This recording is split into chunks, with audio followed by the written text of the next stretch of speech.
അതീവ രഹസ്യമായാണ് പ്രതിപക്ഷ നേതാവ് പിണറായി വിജയന്റെ മകൾ വീണ ഏറ്റവും ഒടുവിൽ ഇഡിക്ക് മുന്നിൽ ഹാജരായത്. വീണ എൻഫോഴ്സ്മെന്റ് ഡയറക്ടറേറ്റിന് മുന്നിൽ നൽകിയ മൊഴിയിൽ ഇതാ ഇഡിക്ക് ചില സംശയങ്ങൾ. CMRL പ്രതിനിധികൾ നൽകിയ മൊഴിയും വീണ നൽകിയ മൊഴിയും തമ്മിൽ വൈരുദ്ധ്യമുണ്ടെന്നാണ് ഇഡി കണ്ടെത്തൽ. അതുകൊണ്ട് തന്നെ ഇനി എടുത്തുചാടി തുടർ നടപടിക്ക് ഇഡി തയ്യാറാകില്ല. SFIO കുറ്റപത്രത്തിന്റെ അന്തിമ തീരുമാനം ഇതുവരെ വന്നിട്ടുമില്ല. SFIO കുറ്റപത്രത്തിലെ വിചാരണ നടപടികളിൽ ഹൈക്കോടതിയിൽ നിന്ന് തിരിച്ചടിയുണ്ടാകുമോ എന്ന ആശങ്കയും അന്വേഷണ സംഘത്തിനുണ്ട്. അങ്ങനെ കോടതിയിൽ നിന്ന് തിരിച്ചടിയുണ്ടായാൽ അത് കേസിനെ ആകെ ബാധിക്കും. അതുകൊണ്ട് തന്നെ കാര്യങ്ങൾ വിശദമായി പരിശോധിച്ച് തുടർ നടപടി മതിയെന്നാണ് ഇഡി തീരുമാനം. CMRL MD ശരണസ് കർത്തയെ കഴിഞ്ഞ ദിവസവും ഇഡി ചോദ്യം ചെയ്തിരുന്നു.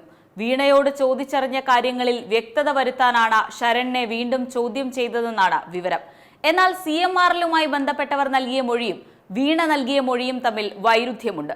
ഇക്കാര്യം വിശദമായി പരിശോധിക്കാൻ വീണയെയും ശരണിനെയും വീണ്ടും ചോദ്യം ചെയ്യാനും സാധ്യതയുണ്ട്. CMRLന് എന്തെങ്കിലും സേവനം നൽകിയെന്ന് തെളിയിക്കുന്ന രേഖകൾ ഹാജരാക്കാൻ ഇതുവരെ വീണയ്ക്കായിട്ടില്ല. കൂടുതൽ ഉദ്യോഗസ്ഥരെ വിളിച്ചു വരുത്തി ചോദ്യം ചെയ്യാനും ഇഡിക്ക് നീക്കമുണ്ട്. CMRL നിന്ന് 1.72 കോടി രൂപ വീണയിലേക്കും എക്സാലോജിക്കിലേക്കും എത്തിയത് പിണറായി വിജയൻ മുഖ്യമന്ത്രിയായിരിക്കെയാണ്. ചെയ്യാത്ത ജോലിക്കാണ് വീണയ്ക്ക് ശമ്പളം നൽകിയതെങ്കിൽ അത് ആർക്ക് വേണ്ടിയാണെന്ന അന്വേഷണവും ഇഡി തുടങ്ങിയിട്ടുണ്ട്. ഈ അന്വേഷണം പിണറായി വിജയനെ ലക്ഷ്യമിട്ടുള്ളതാണെന്ന വിലയിരുത്തലാണുള്ളത്. കഴിഞ്ഞ സർക്കാരിലേക്കും അന്വേഷണം നീളുന്നുണ്ട്. പിണറായി സർക്കാരിന്റെ കാലത്ത് കർത്തയുടെ കമ്പനിക്ക് സർക്കാർ വഴിവിട്ട സഹായങ്ങൾ എന്തെല്ലാം നൽകിയിട്ടുണ്ടെന്ന പരിശോധനയാകും നടക്കുക. ഏറ്റവും പുതിയ വാർത്തകളും വിശേഷങ്ങളും വിരൽത്തുമ്പിലറിയാൻ സീ മലയാളം ന്യൂസ് എല്ലാ ഡിജിറ്റൽ പ്ലാറ്റ്ഫോമുകളിലും ലഭ്യം.